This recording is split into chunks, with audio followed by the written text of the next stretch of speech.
and welcome to the Star Wars Shatterpoint tournament recap for the Struggle at Darksphere episode 15 event. I'm your host Steve, and join me as I look back over the tournament that was held on the 27th of June 2026, and I look back over my list, my games, and talk about the event as a whole. Let's get started.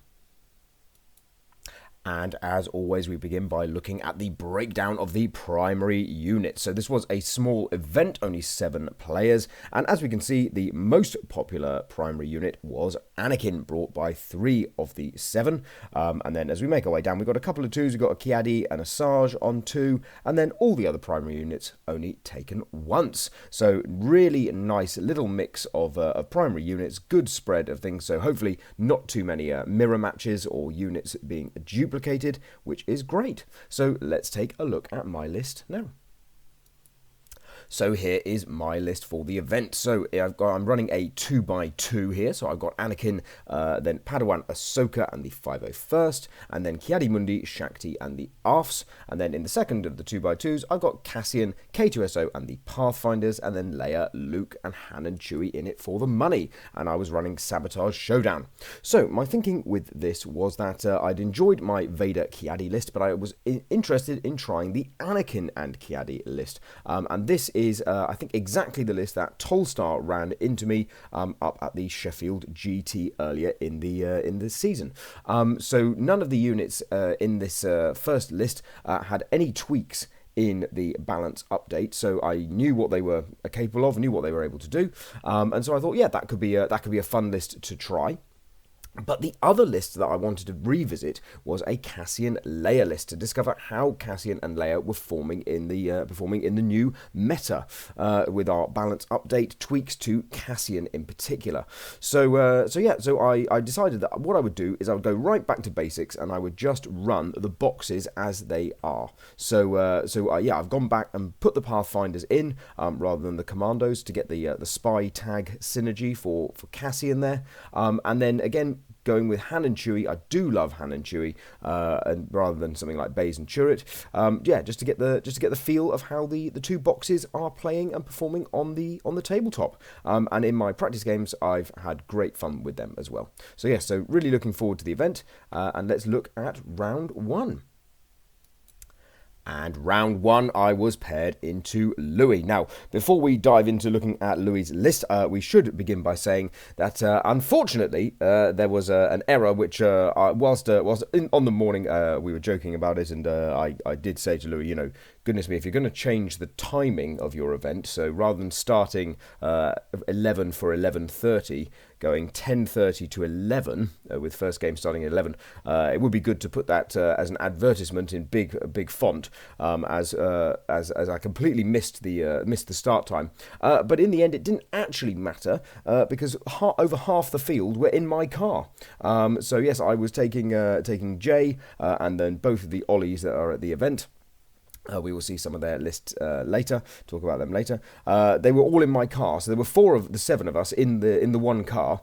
And then because there was a bye, one of the London guys was decided that he would be able to take the first round bye and turn up a little bit later to sort out some family things. So yes, apologies to Louis and Mia who were waiting for us. But yes, the London traffic that morning was absolute carnage, and there's nothing to say that we shouldn't have checked the schedule. The fact that all 4 of us didn't bother checking the schedule just shows how easy it is to fall into a pattern and just assume that because every other event has started at 11:30, it doesn't mean that event won't start at 11:30. So yes, I am pleased to say though that we were able to not only get back on schedule, we were actually able to overtake and finish the event, I believe, a little bit earlier. So all worked out well in the end. It just was good fun on the day to have a bit of a laugh about it. But yes, apologies to Louis for us arriving late and our tardiness. Anyway, back onto the game. So, round 1 paired against Louis, T.O. So, Louis and I have had some great games in the past. I've managed to get the better of him. I knew this was going to be a tough game. And Louis was bringing Dooku, Kraken, and the B1s with Asajj, Savage, and the B2s. Then Morgan, Bo-Katan, and the Covert Mandos with Maul, Obi-Wan, and Clan Kryze. So trying a Morgan Maul list, but throwing in some Mandalorians as Louis is a massive fan of the Mandalorians, but dropping the armourer in this case for Morgan. And he'd brought strategic positions. Louis won the roll-off. And decided to go with strategic positions, which I think was a good choice for him. So let's have a look at the board. And in a completely uncharacteristic move, you'll notice that throughout the day, I actually managed to get shots very, very early on in the games, which is quite fun. So I decided that I was going to run my Cassian and Leia list in round 1, and then see how I felt for the rest of the day. So drop the Morgan and Maul list into me. I think that this was a correct choice for me to bring the Cassian Leia because of the damage output, so be able to use the revenge hopefully quite well. And yeah, there's the layout for Struggle 1, so we've got a bit of elevation going on. Really nice tables this time at the Dark Sphere event. I think there was some really good, really cool terrain choices, and we did tweak the terrain ever so slightly on this one just to make sure that we had a bit of elevation going on as well. So let's see how the game progresses. So here we are, a couple of turns in. I had quite an aggressive start, so I think I pulled Cassian first. So Cassian moved his way. You can just see him there at the just tucked in the corner by the light grey at the bottom on the left-hand side. So Cassian was there, controlling that point there, and I was able to get Han and Chewie up the board as well, nice and early. Obi-Wan Kenobi out of hiding he was hidden here just on the top left of the screen. You can see that kind of ready base there. I think that's Obi-Wan's base, or he's in that vicinity anyway. And Obi-Wan was a little bit of a nuisance this game. Lots of disarms coming in on attacks. Do I think it made or broke any kind of moments in the game? Not necessarily. I think there was one a bit later on where I could have wounded Morgan, but the disarm removed most of my attack roll, as I rolled a lot of expertise on the attack. But yeah, overall it was just more of a nuisance rather than having a huge impact, I would say, on moments in the game. It was just more that there would be occasionally an opportunity where a couple of dice extra wouldn't go through. But yeah, so nice and aggressive. Han and Chewie, that's what they do. You can send them up the board. They're going to die anyway. You might as well get them to do their job, and then use them again. Quite a hammer, I'd say, in the list rather than the more finesse side of some of the actions there. So yes, let's see how the game progresses.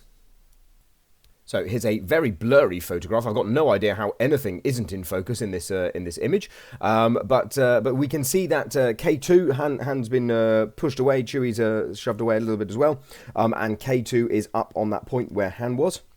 Now, I was pretty pleased with my K2 positioning all day. I'm sure I'll mention that a little bit later on as well. But yeah, I thought that K2 performed really, really well, and I was really happy with how much mobility the list had in being able to move K2 around. So K2 got shoved off and then went back up onto that point multiple times. I think maybe 3 times in the first struggle, K2 found himself at the bottom of the ladder.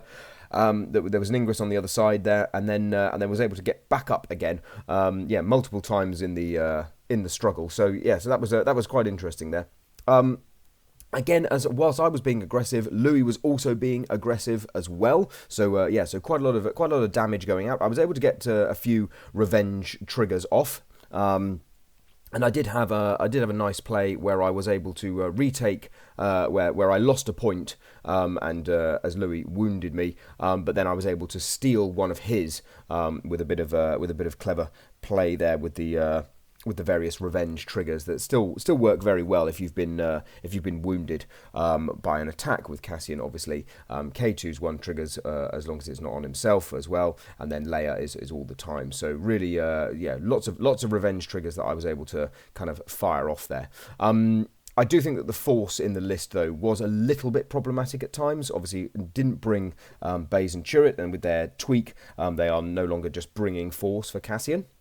But I do think that Han and Chewie, with the being able to get wounds and refresh force on a wound, that does help quite a lot. So yeah, I do think that Han and Chewie have a place in the Cassian list. Is my current thinking at the moment. But yeah, anyway, let's see how the struggle one continues. And as it turns out, I don't have any more images of Struggle 1. Louis was able to take Struggle 1.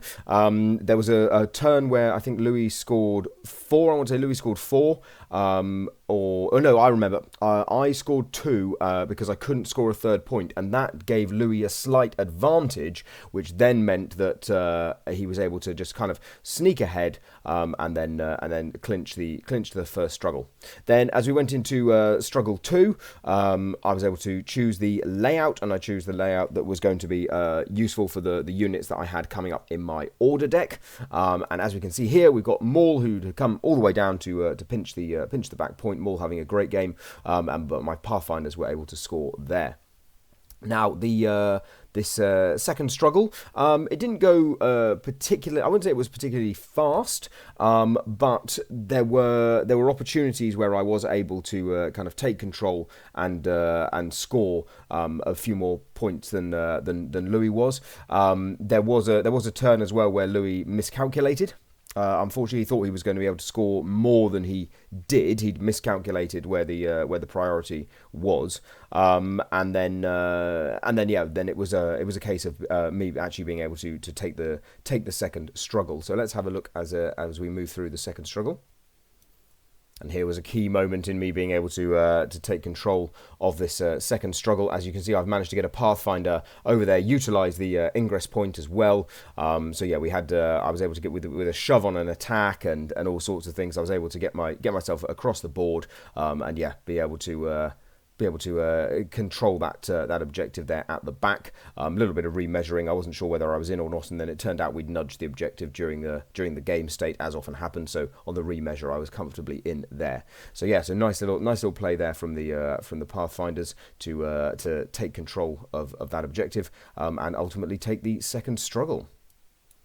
And then here we can see the layout for Struggle 3. So Obi-Wan Kenobi right in the middle there on the top and middle of the screen. He's only activated once. He's just controlling that point there. He's done a great job all game. As I say, I don't think there were many moments where I felt really bad about him being able to disarm me. I don't think that had as huge an impact on the game as some other lists you can feel that in. But I do think he did his job. He moved up, sat there, and then kind of did his job for the rest of the game. You can see my K2 down there moving forward. Luke as well, aggressive play with Luke. Obviously Luke having a huge amount of movement available to him if you need it. Cassian and Bo-Katan fighting there as well for one of the priority points in the middle there. Louis was able to score well early doors. Again, there was a little miscalculation from Louis where he thought he nearly won the game, but then I did point out that actually the priority token was in a different location again. It's been a very, very hot week in the UK.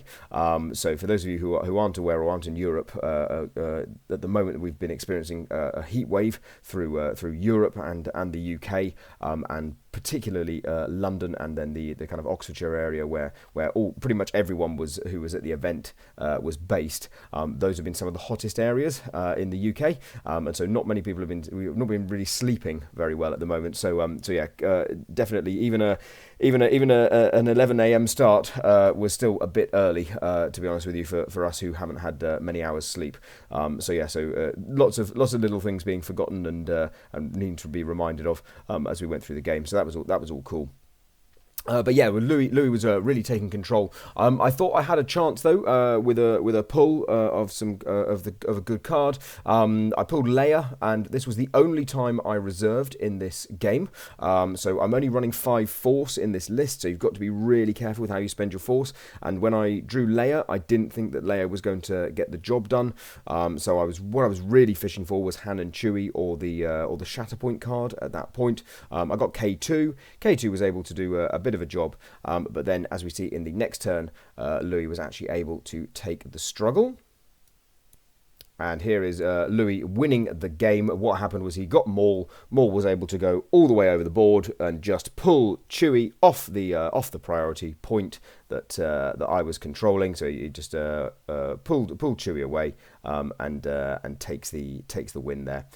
So yeah, really fun game. Lots of tactical thinking in this game. Really enjoyed it. Louis played Morgan in a very aggressive way, putting a lot of damage on Morgan. Don't know how viable that will be in every matchup, but it wasn't punished in this one. Partly because, as I say, Obi-Wan Kenobi was able to disarm on the attack where I was maybe able to wound Morgan if all went well. So yes, that was probably the only really impactful moment from Obi-Wan there. So that was good. But Maul had an excellent game, really strong primary unit. Certainly can't be underestimated. One to watch out for certain still in this meta. But yeah, so not unhappy at all about the way I played the game. I do think the new mission strategic positions. I do think that in a similar way to shifting priorities, if you win struggle 1, you can lose struggle 2, and then often find yourself in a great position for struggle 3. So I do think there was a little bit of a factor with that one there, because if you're on the back foot, you really have to chase around the board in struggle 2, and then often the flip on struggle 3 can be pretty devastating for the opponent if you can select a good one there. So yeah, so really nice game, really good thinking game. Enjoyed it a lot. Always enjoyed playing versus Louis. And so yeah, so a loss in round 1. But that's not an issue. It was a nice relaxed event, and I thought to myself, well, I enjoyed the Cassian list a lot, so I thought, well, I think I'll give it a run out in the next game if I can. So, on to round 2. Now, because there were 7 players at the event, that meant that we were going to need to have a bye round every round.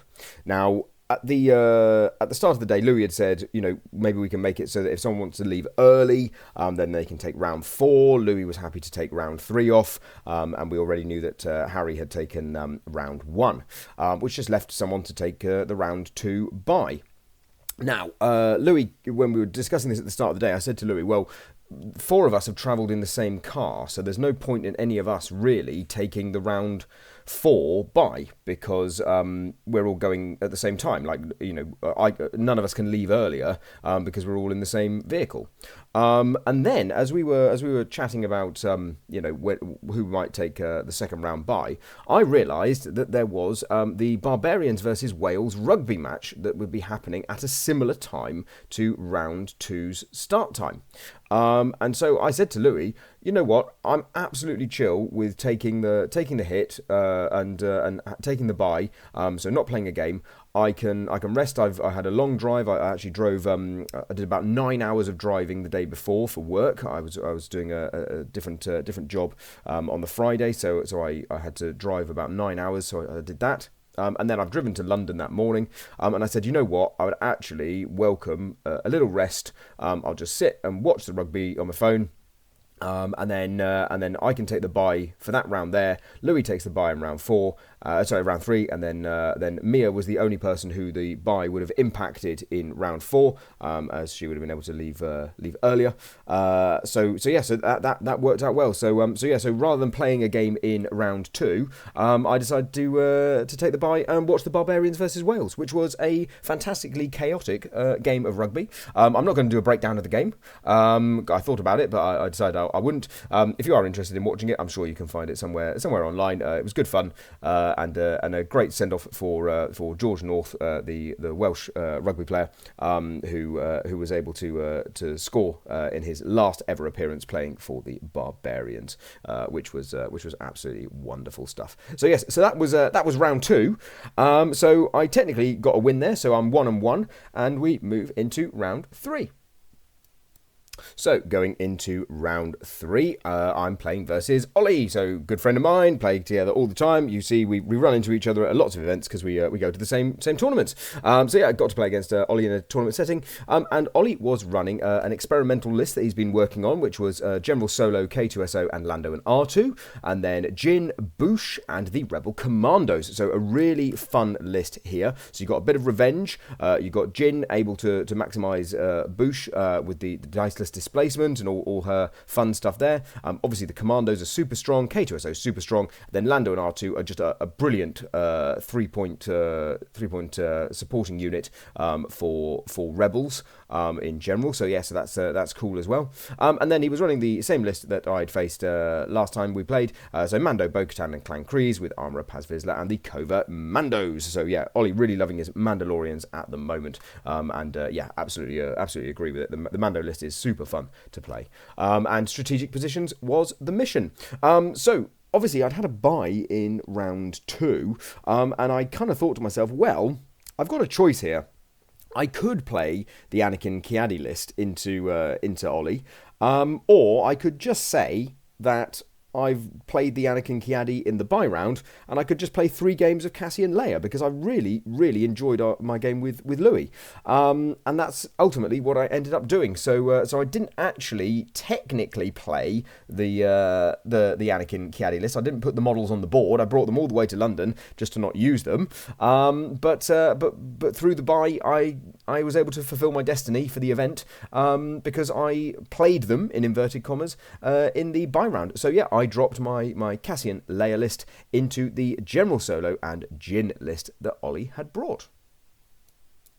And as I said, yet again, I was able to kind of actually get some content creation. So here's the end of turn 1. So the eagle-eyed amongst you will see that I control 4 points. And the reason why I was able to do this was because I got the Shatterpoint card, and was then able to get Han and Chewie super far up the board, and control 4 points at the start of my turn, which is great if you're playing on the Death Donut to get that to get the pull where you can take control of 4 points so early on is absolutely brilliant. So yeah, Han and Chewie all the way up the boards, and they've hunkered themselves as well, so they've got a little bit of extra protection, and this should mean that I'm in the driving seat for the first struggle. So let's see how the game kind of progressed. So here is the right-hand side of the board a little bit later on. Ollie was able to get... he had an early K2SO pull, because Lando and R2 had to go into reserve almost immediately.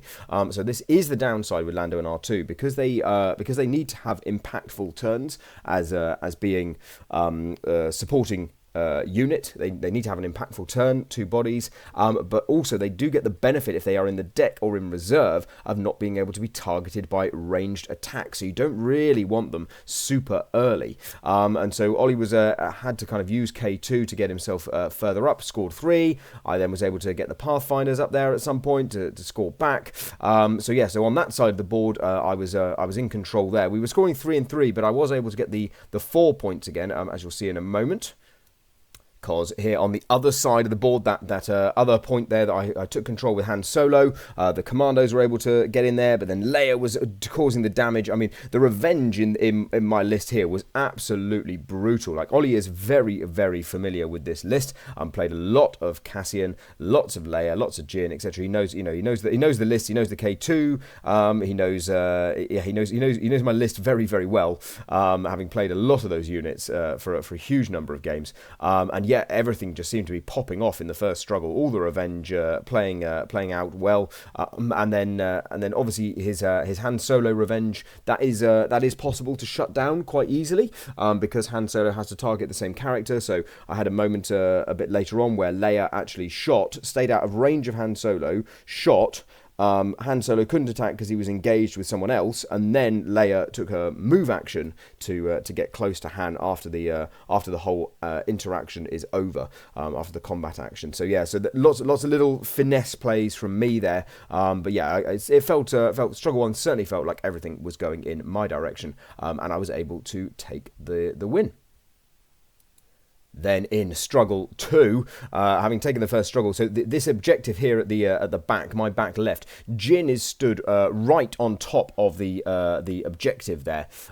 So that's where the objective is, underneath there. And as you can see, this is a cluster going on here, a real cluster. I was able to get K2 in. I was outnumbering 3 to 2. We had units being wounded. K2 was being shoved away. It was absolutely bonkers. And so there's a couple more photos, I think, of this section here, but this was really the kind of key area. And unfortunately, with the priority roll, this was often the one that would come up. So it was we'd score 3, then someone would score 1, then it would be 2s, 3s, 2s, 1s. It was all over the shop in terms of the scoring. But I think the main point that I had really was that my revenge was still super strong, because Cassian being able to advance spies or dash either Rebel Alliance, it doesn't with everyone in my list being a spy, it means at worst, even if they're engaged, I'm still getting a dash. And I think at one point Cassian's there on the top right, just hidden behind there, and I'm pretty sure I was able to get a full advance with Cassian as a revenge trigger back onto that point again later. So yeah, absolutely, really, Cassian's revenge still really strong if you're wounded by an attack, still really strong. And yes, here's the elevation. So just on the right-hand side is that kind of cluster point that we looked at a moment ago. But I had a play where I was able to get K2 up, make a ranged attack on a revenge, and it was all it was absolutely bonkers here. Really, I was able to wound the commandos in their own turn. So meaning that Ollie wasn't actually able to finish what he was his kind of action that he was doing. Leia was able to get back in, take the points with a K2 plus Leia action. It was all going, it was all going my way. Basically, the revenge triggers just popping off. The way that the board had ended up, everything was popping off for me. And here we are back again. Look at that cluster there. Again, so Louis had control of the point at this moment in time. I think this is the one where Leia, on the top left-hand side, shoots Bouche, wounds Bouche. Han can't do the revenge because he's engaged with K2. It's just on the range 2 distance there, so can't attack Leia because he can't move and he's engaged. And then Leia came around and I was able to take the point by outnumbering there with Luke, K2, and then Leia in there as well. I think Han and Chewie were down at that point for me, but it was lots of little minute details, lots of thinking. Really a really good game from a thinking perspective, very similar to my first game with Louis there. So yeah, Ollie really making me work super hard for this one, but ultimately I was able to close out and take the win.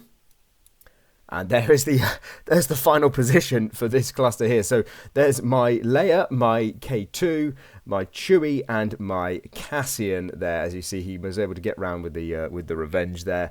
Luke got wounded and shoved away, I think it was, and Cassian moved in. And that was the end of the game there, really. So yeah, such a seven models around one objective. I mean, yeah, that's it's absolutely crazy there. But yeah, really great game versus Ollie. Always a pleasure to play versus Ollie. Really fun game. Lots of good banter as well. It was perfect kind of game there on the day. Really enjoyed it. But if we're thinking about the list, so both Ollie and I were chatting afterwards. The Pathfinders, although they had a good game, I think I might experiment by putting the Commandos in. I don't know if I need the Pathfinders to be spies. Although they do get the advance. And you can turn, if they've got a hunger token, you could turn a dash into an advance as well anyway, so they're always going to be getting an advance option, and scale as well is good. But I do think that the commandos are just better in terms of damage output. And then from Ollie's perspective with his list, Ollie looking at possibly subbing out Lando and R2 for a different unit, or maybe shaking it up and trying a different secondary and supporting unit as well, under Han Solo. Really enjoyed Bouche. Thought Bouche did really well in this game, and Ollie said in the other games as well. But at this point here, very clear that Lando and R2 are actually a weak link in this list. Now I think they're a fantastic 3-point support, and arguably still one of the best supports in the game. Don't get me wrong. They are absolutely fantastic. But in a list that, if you pull them early, you are always putting them in reserve. And the problem that then causes, it's not being down the point of force, because you've got Jin in the list, so that's fine. But what the problem is that it blocks your reserve slot. So actually, Ollie ended up losing the game because he had Lando and R2 back in reserve on the second shuffle of the deck. So I had to shuffle the deck again. Lando and R2 came up, boom, into reserve, and then K2 unfortunately was the one pull that wasn't going to have enough of an impact in the game on the turn that he had, and that meant that because he couldn't reserve K2, and Lando and R2 weren't the right pull at that time either, the reserve slot being blocked by Lando and R2 just meant that there was no chance to stay in the game. So good bit of learning there from this game. Puts me on 2-1, so that was nice. And I move into the final round 4. And round 4, I was playing against a friend of mine, Jay. Jay also came up in the car with me. So, yeah, I've got to play 2 of the people that brought along with me in the car. Also, a repeat of round 3 and 4 of the Mystic Games event. For those who watched the previous tournament recap video. It's again, I played Ollie in round 3 and then Jay in round 4. So Jay was running Ahsoka Tano, Jedi No More, Shakti in the 501st, Chirpa, Ezra and the Ewoks, Anakin, Rex and the Arfs, and then Leia, 3PO and the Rebel Commandos, and of course it was First Contact, the mission. So Jay and I always we have good banter, really great time. Always love playing versus Jay, fantastic player. And so we were chatting away, and Jay looked at me and said, "Oh, so we're having a Republic off?" And I said, "Yeah, sure." But the problem is that with First Contact, Anakin and Ahsoka don't necessarily do very well on First Contact, the mission that Jay's brought. And then Anakin and Kiadi also don't do well on First Contact, I don't think, personally.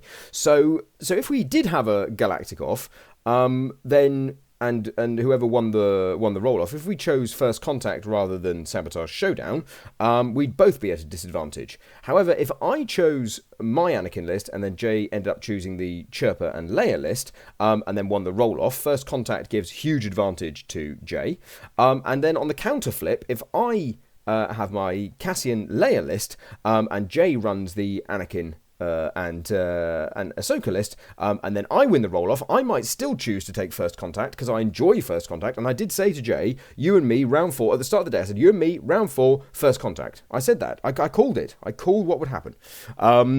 And yeah, so in the end, what happened was Jay ran the Leia and Chirpa list, and I put down my Cassian Leia list because Jay then won the roll-off and elected for First Contact. So we kind of both stood there, a Mexican standoff against each other, and then ultimately ended up with probably the most fun and enjoyable option there, which benefited both of us slightly better.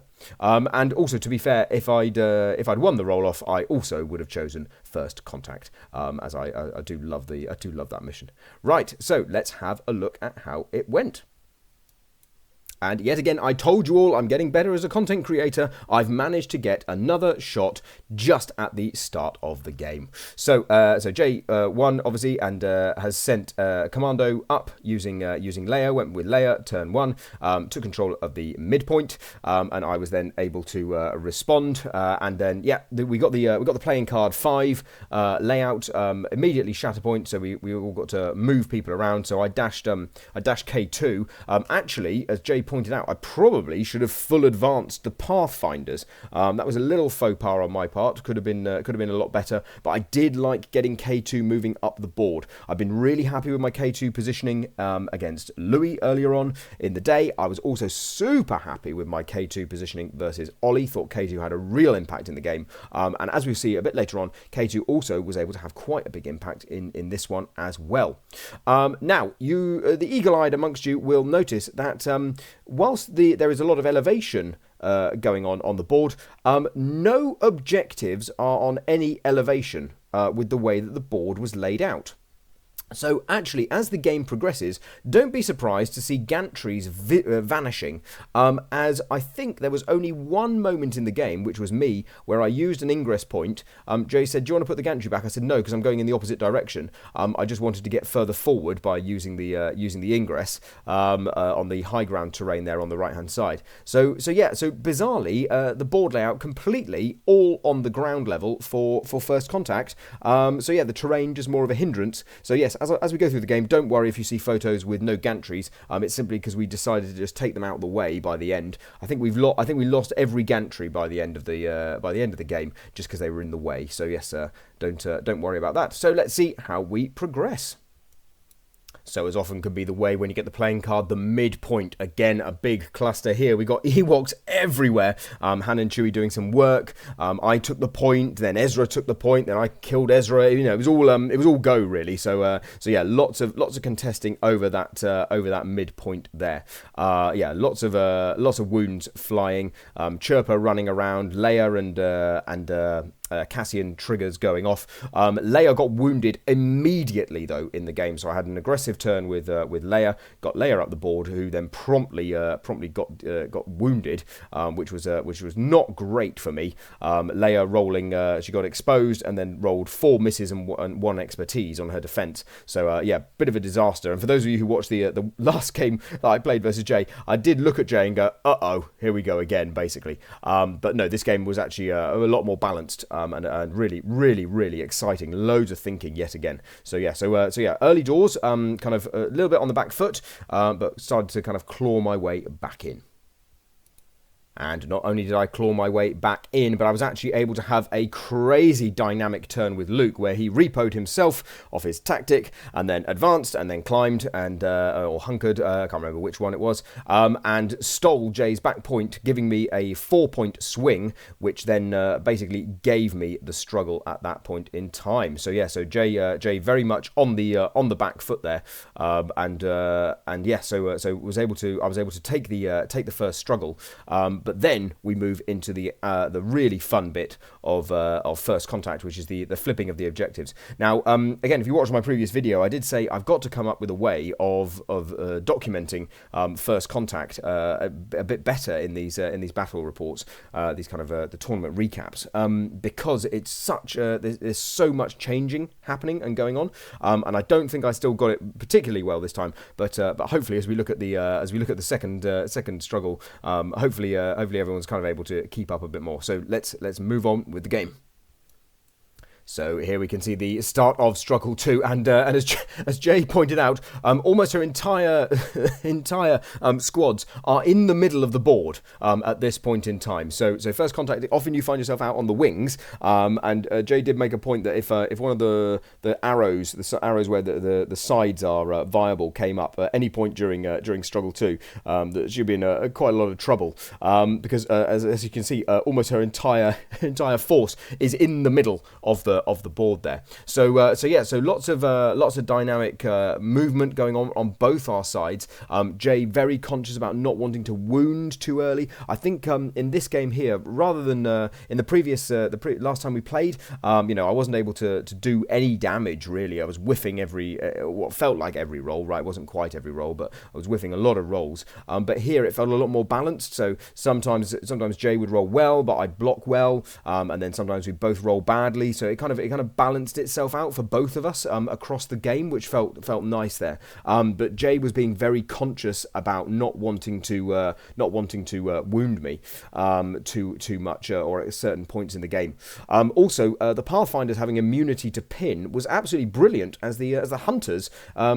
Jay kept on saying, right, well, I guess I'll spend the Force, then being wounded. I guess I'll spend the Force to pin the Pathfinders. I say, well, they're immune to pin. So yeah, so a lot of good use for that immunity pin in this game with the Pathfinders there. So that was a nice little bonus. But yeah, let's see how the struggle kind of progressed.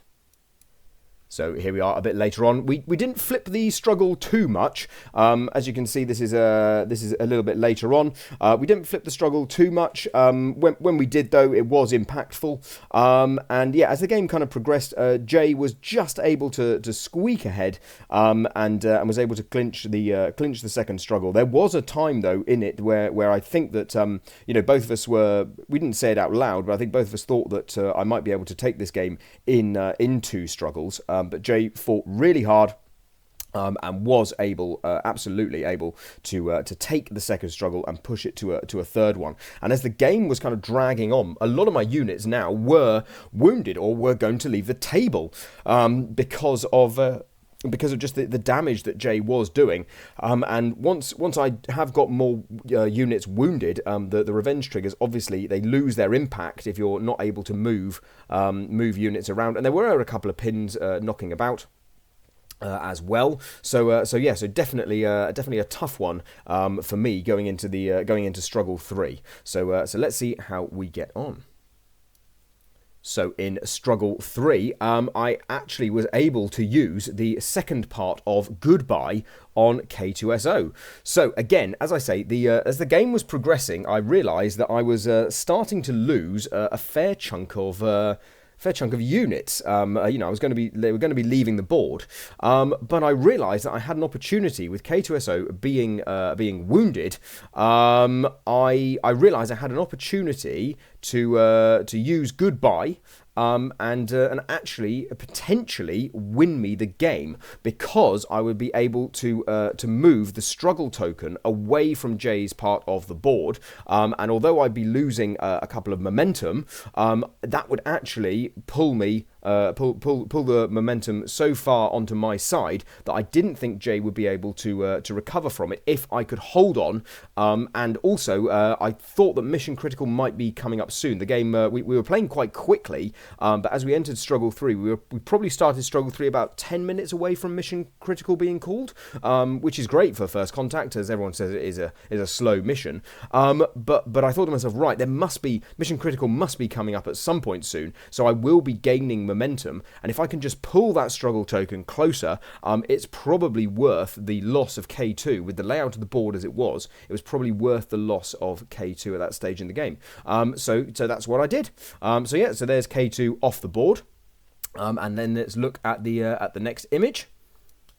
And here it is. My gamble did pay off indeed, as Jay was unfortunately unable to have a strong turn. I think it was Chirper didn't get the job done. Only got 3 successes through. Needed to get the repo on the tree. Chirper normally so reliable, but unfortunately just I was able to block out a bunch, and then Chirper wasn't quite able to get a good roll on the final one there. And then I got my Han and Chewie activation. There were multiple ways that I could score 2 points, but I chose the route that I did, and then I spent all bar 1 force to full reposition Chewie from boring conversation anyway to score there. I scored 1 point for wounding the hunters, and then I got the mission critical, scored the desired number of points that I needed, and took the game. So yeah, really close game. So much fun. First Contact, we also got it done comfortably within about an hour and 40 minutes, I want to say. So it didn't really take that long. We played quickly. Lots of tactical plays, lots of thinking. A really balanced game. So much fun. Really enjoy a game with Jay every time, as always. But yeah, this day as a whole felt really fun. It was a really great event, and the Cassian layer list did not feel oppressive in the same way as it has done previously. The Cassian list felt nice and balanced. It felt like I still had options with my revenge. Felt like the opponents had ways that they could play round it, and I think overall had 3 really enjoyable games. Probably would say that this was my most enjoyable day of Shatterpoint for a while, actually. And I'd say that on both sides of the table. I know that I played a lot of boss during the previous meta, and I know that people didn't really enjoy playing versus boss previously. But I would say that all these 3 games felt really balanced, really good fun, and just some really solid Shatterpoint. And I think that the meta is in a really healthy place right now. So that was excellent. So yeah, I managed to end the day on 3-1, so a little bit of a rebound there. Of course, one of them was just a buy, but as I say, I was happy to take the buy, happy to take the hit, and not take the game. Just a kind of casual event anyway. So let's have a little look at the breakdown and kind of end the video. And so here's the breakdown of my game. So as we can see, me and Louis there, the loss in round 1, 2-1 to Louis, and then 5-4 on wounds. Then obviously the bye, you'll get the 2-0, 3-0 as an automatic. Then versus Ollie, it was 2-0 and 6-5, so quite high wounding. And then in the final round, it was 2-1 to me and 7-5 to Jay on wound. So again, as I discussed in the previous video, quite a wounding meta, quite an aggressive meta going on at the moment. So yeah, and nice to get to play 3 different missions as well. So yeah, overall, I think this was a really, really lovely day. And then here are the results. Obviously, I'll be going through these properly on the Stats Centre on Monday. But as we can see, the other Ollie who I drove up to the event was able to go 4-0. Unfortunately, we didn't get to play a game. I would have really loved to play versus Ollie. He was running Boss and Obi in this meta as well. Managed to get a couple of wins with Boss and Obi. So yeah, Ollie said to me a bit later that he thought that Boss was still super strong and doesn't know if he's been toned down enough. And we had an interesting discussion as we were walking back to the car, because I do think there are some lists that can deal with Boss a bit better now. Spoiler alert, I will be bringing Boss to some events and getting some practice games in with Boss in the future, because obviously I put in so many games with Boss that I kind of know what I was doing in the previous meta, could almost play him blindfolded. So I think I will be revisiting the Boss lists at some point as well, in the same way as I've revisited the Cassian list. But yeah, well done to Wally there for getting the win. And then I was able to take second place. I managed to rebound up to second place. The key being obviously that I got the struggle against Louis. So I was the only one in the 3-1 bracket. Mia wasn't able to get a struggle in their loss. So yeah, so that's what tipped me into second place. So really good fun. Now there was a decent amount of prize support, and so Louis was offering the Balin, Shin, and the Shatterpoint card there as well. I declined that one as I've got 2 sets of that already. Lots of duplicates there. Again, there were loads of cards as well. I did pick up a spare card from a GT just because I wanted to give it to one of my friends from the local scene. And then I grabbed a sticker. But I did pick up a nice bag. So let's have a look at the photograph of the bag. So there we go. So yeah, Louis always offering some amazing prizes. Some of them silly, like Lego, some kites as well. That I think Ollie that I played earlier, he brought back home a kite, which is I think it's brilliant fun. So yeah, so just a nice little bag. I'm not sure what I'll use it for. I might be able to see if I can fit some hobby stuff in it for some games. I don't know if I can fit my Shatterpoint stuff inside it. I don't think it's quite big enough for that. But still, lovely little gift. Why not? Hey, we've travelled along. It's a good little reminder of the event. So yeah, really nice there. So yeah, as I say, overall, I thought the event was really, really good fun. 3 fantastic games. My thoughts on the Cassian Leia list, I think it's still really viable and really, really good fun. And as I say, I think the balance has sorted Cassian to a really appropriate level. I've played a fair few games with Cassian now and Leia, and I think the pair of them work super well. I will be experimenting with the commandos going into the list over the Pathfinders, although I thought the Pathfinders now had a spot. I thought they did really well. I just missed the damage output that the commandos can do, and the little bit of forward deployment as well, certainly still helping. And I think you can get away with one of your supports not having the spy tag for the advance if needed. And the commandos are probably so far up the board anyway that if they are the ones you want to move, a dash probably does it with Cassian's Revenge anyway. So yeah, all that remains for me to say is if you've enjoyed the video, please do hit the like, the subscribe, ding the bell, follow the channel, etc. You know the drill. We're trying to grow the channel, trying to keep promoting the UK Shatterpoint scene. The next video, of course, will be the Stats Centre, and then I have an idea for who and what I would like to be talking about on the next Jedi Council. So I'm hoping that I might be able to get another Jedi Council interview in next week as well. So do keep your eyes open for all of that. And until the next time, bye for now.